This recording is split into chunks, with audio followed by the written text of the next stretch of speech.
And we're back, ladies and gentlemen. Chad Rosemay here with you on a Thursday night. As of course, we're at our full, schedule right now, 5 days a week, Monday, Tuesday, Thursday, Friday, Saturday. So we just get that one dark day in the middle. Hopefully everybody enjoyed their Wednesday. But we're back in action here tonight to kick off a 3-day stretch. And it's a 3-day stretch that's going to feature, as Evan touched on, a lot of rookies because we've got a bunch tonight. We get into some golds on Friday and Saturday and some 2-year-old undercard races as well. Some stakes action out of town that we're likely going to be keeping a close eye on as well, as it's a big night in East Rutherford, New Jersey. So we've got a lot to look forward to here as we kind of reach the midway point of the month of July already. Before you know it, summer is going to be wiped, as you know, for sure. Out there, yeah, we've had some rain last night, kind of on and off. I think we got hit, fairly hard at times. A little bit of rain maybe today, but everything seems to be pretty good. One thing is it's warm, it's humid. So it's pretty hot out there right now, but I think a little bit of a breeze. So looking forward to tonight on the fast program that we've got. 10 races on tap. As we look back Tuesday at what took place, John and Randy were here, and there were 11 races on tap. We did have a couple of them that actually were able to close, from fairly well back, considering, when we generally show this, stats board. Again, it's where, the eventual winner was at 3/4. Many of them, yes, were first, if not second. But right off the bat, you had an upsetter that Tyler Borth guided from 8th. Really flew home there. Actually, I think the one that was even second flew from well out of it as well. And then just a few races later in the 4th race to kick off the pick 6. Field of 7 there, and nearly sweeping the entire field was that winner in the 4th race. But outside of that pair, the rest of it was pretty speed heavy on a Tuesday night. A Tuesday that featured plenty of the grassroots. We're going to have grassroots again here tonight. And what I like about the grassroots early for the 2-year-olds is that there's going to be a handful of them. It doesn't matter if it's pacers, trotters, whatever it may be, that, connections know that they probably have a gold horse, but they elect to start them in grassroots. Many trainers have done that over the years, and, I think we're going to see that again. So it's kind of fun to, see who and try and decipher, which one might be that gold horse that's just kind of getting an opportunity to start out here in the grassroots. So we've got that and a solid little undercard. And when you got the 2-year-olds, we know we've got a lot of replays. So we're going to dive right in there into our replays on this Thursday 10-pack. As we dial things up, race number 1 is for 2-year-old fillies that starts the early pick 5. We'll cover that a little bit later on. We're going to go into race number 3 first. This is the first grassroots division of the night for the 2-year-old trotting colts and geldings. We've got a field of 10 in here. Hot Country is going to be installed as the morning line favorite on the outside. A muscle mass rookie that cost $110,000 at the local London Classic sale. For Millar Farms, Nick Lucci. Millar Farms, they will go to yearling sales, and, George will pick some out and buy some, but as we know, they've got such a great band of brood mares that they, have a lot of homebreds that have done very, very well, and they've had a lot of great, mares that are, going to kind of continue on. Speaking of Millar Farms and Nick Lucci, Chantilly out to qualify tomorrow morning. I think it's like a 2-horse qualifier. There's a bunch of 2-year-olds. They're not going to throw her in against 2-year-olds. I think it's her and like Highland Beach Lover that are going to be in a qualifier together. But nice to see her back. Again, she was forced to qualify due to the back-to-back scratched sick. So she's gearing up likely for her next OSS Gold. Happy to see her back. But yeah, in this 3rd race, I do want to go back to a parimutuel debut by the 3 LP Bay, a Trixton colt. That's got a pretty good family. Mark Etzel, very familiar with this family too. Seacan, Willow Time, a couple of horses that he conditioned. And I think this guy, I loved how he was qualifying coming in. In this race, another great mass and Strobe Light are a pair of trotters that are going to be in the gold on Saturday. What this turned into, they went very slow early. 32 and 1 to 3/4, and then they're sprinting. And you can see there's Maize and Blue made a break, went in contention. And then look at, Mario does a nice job keeping LP Bay not completely on the trot, but not on the break. And I simply think this was a matter of LP Bay got asked to go too quick there in the stretch because, they were trotting home in 27 and change. I think he'll be better because of the experience Not sure it's going to necessarily be something like that. There could be those, minor adjustments, whatever it may be. But LP Bay, asked to, try and trot in 27 and a piece. And I think he just simply got a little fumbly, a little out of gear. I don't think there's any issues whatsoever. I think LP Bay might be one of those that turns into a gold horse. But because of that effort that maybe didn't go exactly the way Mark Etzel, had planned, they're going to try him here in the grassroots first. And I'm willing to go with him on top. I'll try LP Bay on top here over the 9 Hot Country, who figures to get attention simply, on the connections alone. But, a decent horse. We typically associate Millar Farms and Nick Galucci with mainly pacers. But Nick's trained some decent little trotters, over the years, especially in the provincial program as well. I tossed in the 8 Great Trickster. Bruce Richardson's got himself a nice one here with his partner Joe Coffey. Second to Calgary Morning. It was a nice one for Bax and McDonald to win, and this one threatened late. It ended up being a good runner-up in the debut, and I think that experience. And the Mazen Blue, I do think Mazen Blue has got ability. Another one that maybe just made a break in that latest because they were just asked to go too much there in that kind of final quarter. Tonight he's obviously going to have to deal with the outside post. I'm going to go 3, 9, 8, and 10 in that third race. OSS Grassroots for the rookie Colts and Gelding Trotters. Let's go to the fourth race. We'll stick with the rookies this time. It's just an overnight for 2-year-old Colt and Geldings on the pace. No winners of 1 or 8,000 lifetime. Experience goes to the 5 Captain Crave. Did race in this same class back on June 28th. And then on the outside, the 8 Stonebridge Bluff. He's got a start under his belt. The son of Captain Crunch ended up competing in the Tompkins Gears. He was 4th, and he paced a back half in 54 and 4 and a mile and 53 and 2. He's obviously going to get a little bit of look just based on that. LD's Hunter is the other one, actually, I should say, coming out of the Tompkins Gears. He was a position just in behind right now and is second choice at 5-2. But there is a Colton here that I like a lot. His name is Sweet Lovin' Lou. Team Legacy with some co-owners in here. Dan Legacy gets an opportunity to train down a lot of 2-year-olds, not necessarily for himself, for some other, high-profile owners that then, he develops them and they go off to other barns. He's kept some of them. Dan does a nice job. He's got a lot of experience with the young horses, and I think he's got a nice colt here by Sweet Lou. Is coming out a pretty good family. The second dam is Romantic Moment, a millionaire that's produced some very good horses. And I want to look back at the latest qualifier, but I do want to talk about both qualifying efforts. So first one on June 13th, we'll talk about that in a moment. Here's the most recent, a winning one on June the 28th. James McDonald, despite the fact that I think he kind of fought with him a little bit, he just didn't seem to, he was keen to go on.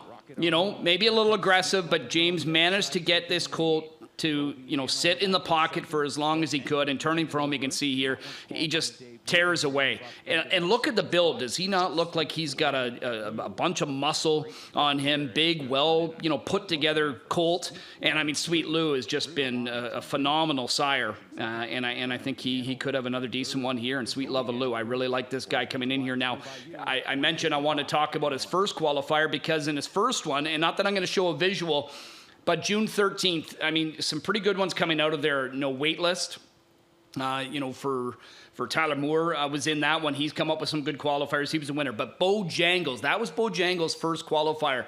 And it got a lot of talk because he paced a back half in 53 and 2. 2 horses in that baby race, in my opinion, were moving the best of the entire bunch late in the mile. Bojangles and this colt, Sweet Lovin' Lou, who was 5th. He paced a back half in 54 and 2, and believe me, was not stressed to do it whatsoever. Now, he was a lot more relaxed in that one than he was in that most recent qualifier, but a little pumped up at James. I find just does such a great job at teaching them, and he'll certainly do the right thing here with this colt, and I think he'll be in position to turn for home and be able to tear away with a win. So I like him a lot. The 2-horse Stingray Dale, that latest qualifier, he was actually ranging up into contention, then made a break. But prior to that, he was a winner. There's some ability here. He is a half-brother to II Captain Deo, so the connections are very familiar with him. II Captain Deo has been pretty solid, and I think he's in a Kentucky Sire Stakes final Monday, I believe it is, at Oak Grove. So I'm going to put him in for the exacta, and then Stonebird's Bluff and LD Hunter, that pair coming out of the Tompkins gears underneath. But again, really looking forward to the debut of Sweet Love and Lou. I got a feeling the connections are pretty excited about his debut here tonight as well. Race number 5, more grassroots action for the 2-year-old Colton Gelding Trotters. We've got a full field of 10 here as well. Nice to see a great turnout. Great to see that we've got a nice turnout for these 2-year-old Colton Gelding Trotters as well. With a couple of 10 horses field to kind of kick things off. Tango in the night, the lukewarm morning line favorite at 3-1. James driving this guy, so that's going to attract some money, but also it comes in with some pretty good lines. Chris Matthews, who shares ownership, he's the trainer. He opted to go to Grand River for his first qualifier, and, I don't mind it. He went in 2-6-1. Yes, he was beaten in 22 and change in that, but I think Chris was like, well, you know what? It's not just 2-year-olds. We're going to kind of make sure that we, I'm not going to stress him to try and keep up to that kind of pace up front. And then Chris was in the bike here when he decided to bring him to Mohawk on June the 21st. They ended up going a mile in 2 minutes, but this guy, he's third, ends up being beat a length and a quarter, 29 and 3 third quarter, 28-1 final quarter. And I mean, Chris, in my opinion, he's just kind of sitting on him, and I thought it was a really good effort. And now instead of, driving him right off the bat, Doug McNair's not here, so Doug might have got the call as well. Chris says, I'll hand the reins over. James gets an opportunity to drive him here in this grassroots, and I think Chris has got a nice one in this spot. But I think there's a couple of nice ones coming out of this race, from the 5th. So Tango in the night, to end up being, a good third in there. But then we've got Mike Me Up is one. This was one, actually, I was talking off camera to Tyler Jones last week, it would have been, because he stopped by the studio, and I said, there was a horse you qualified on June 28th that kind of caught my eye. LP Bay and Strobe Light were coming into that qualifier, but this guy was moving really well on the end to be 4th. And he said, he was a nice one to get an opportunity there with Louis out of town. So Louis was back aboard in the latest qualifier, and I know that he was on the front, and he got picked off. I mean, do you want that to happen? Probably not, but he's still moving well. It's not like he gave it up. I also think that it was a decent one that went by him here. Doug Bowens and Jameson with another one in Ice Pack who got up. I think we're going to see Ice Pack, is it tonight or tomorrow?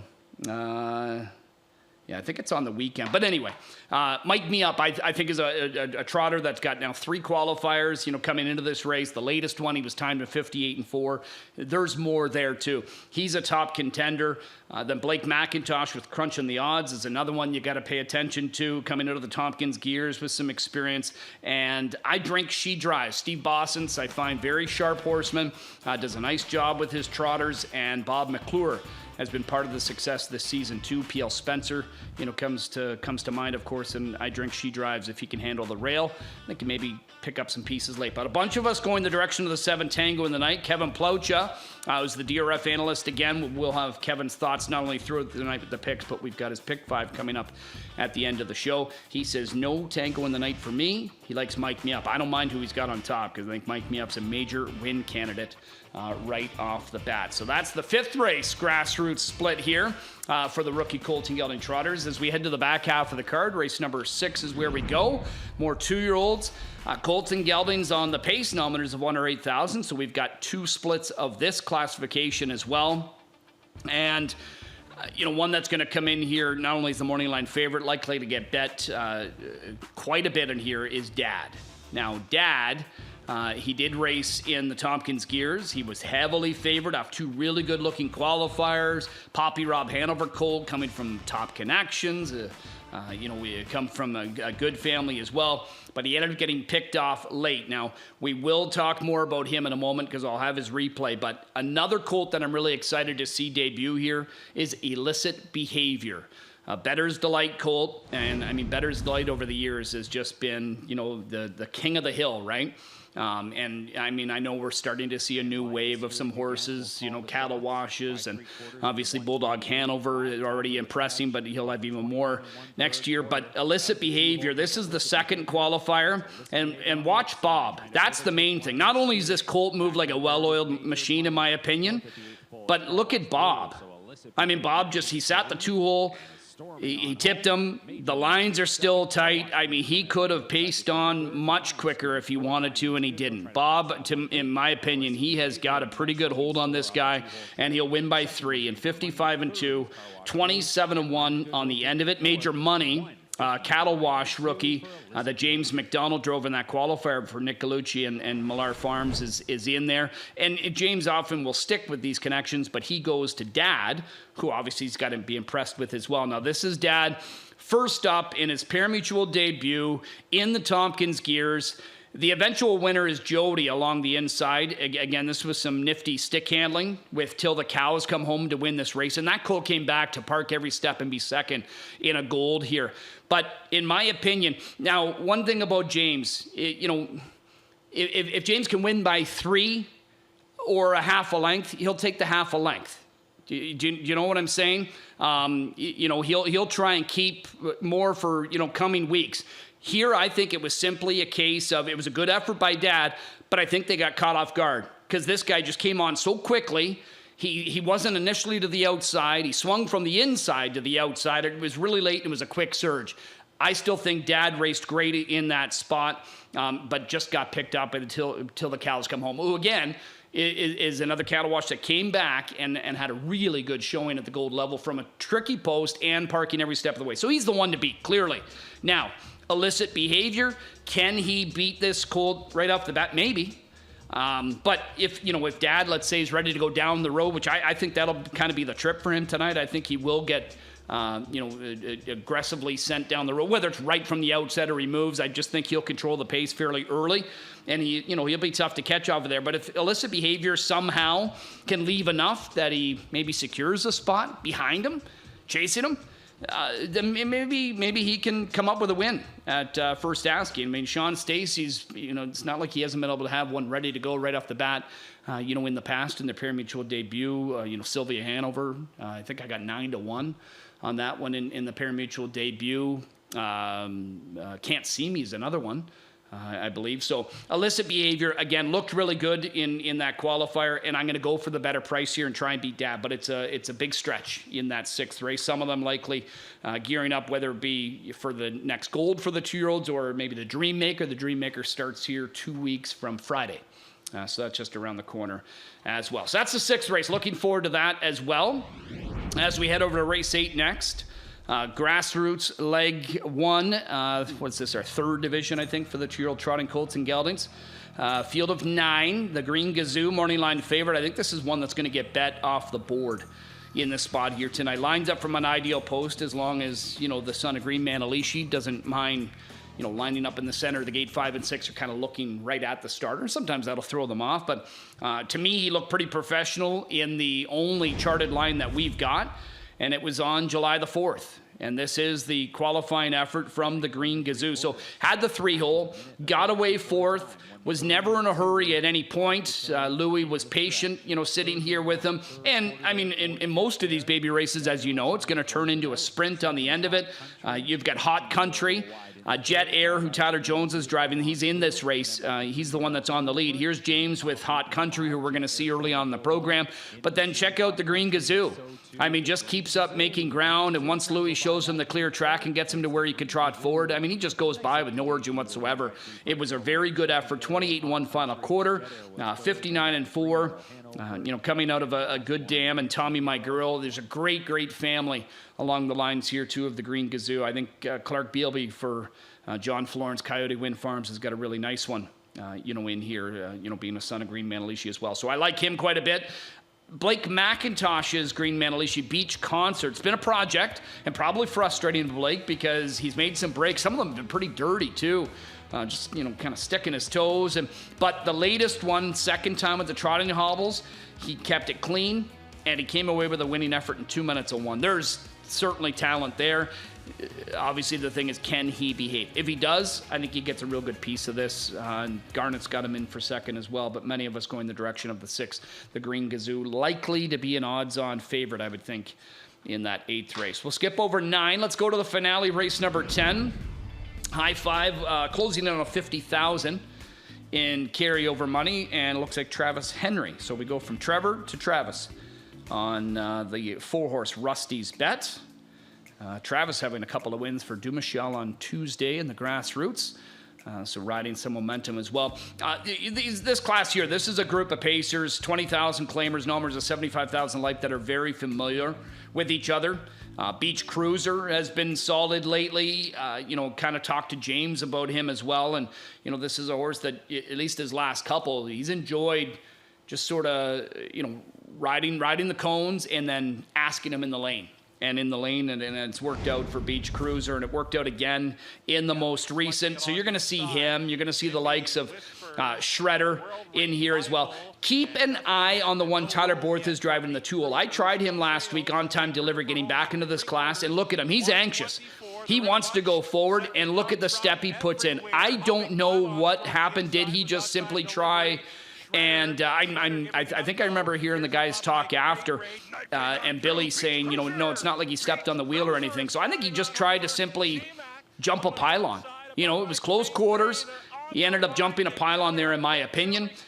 Just something he's not really known to do. It's not like he's a chronic breaker by any means. And he was in a position to get a good piece of this. And, Jody's going to drive him tonight. And he's familiar with him for Carmen Osiello, and Jody's, done some nice things for Carm as well, even in some recent weeks. I think on-time delivery's got some upset appeal in this finale. If he can come away with a similar effort where he's in position, and then obviously he's going to have to, just kind of mind his manners. But I don't mind how this goes. Giselaine, the only one going Beach Cruiser, who's, sort of been the, the guy in this class the last couple. But Garnett's going to try a little Sebastian from a better draw. Kevin's willing to go above my pay grade, who's been knocking on the door.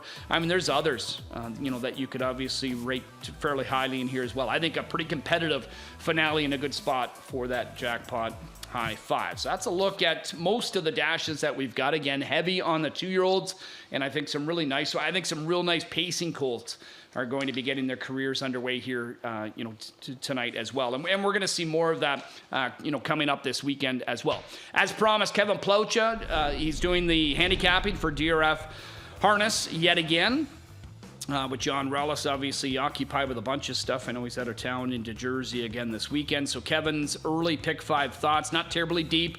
No singles for Kevin, but 2x2 with 3 in that 3rd race, and a couple of them in races 4 and 5. So right off the bat here, he's got the top 2 choices in Brian's Halo and Twin Be Fierce. Don't mind that angle. I think it does look like it's going to be pretty competitive between that pair of fillies to kick things off. 75 grand guaranteed in this early pick 5 as well.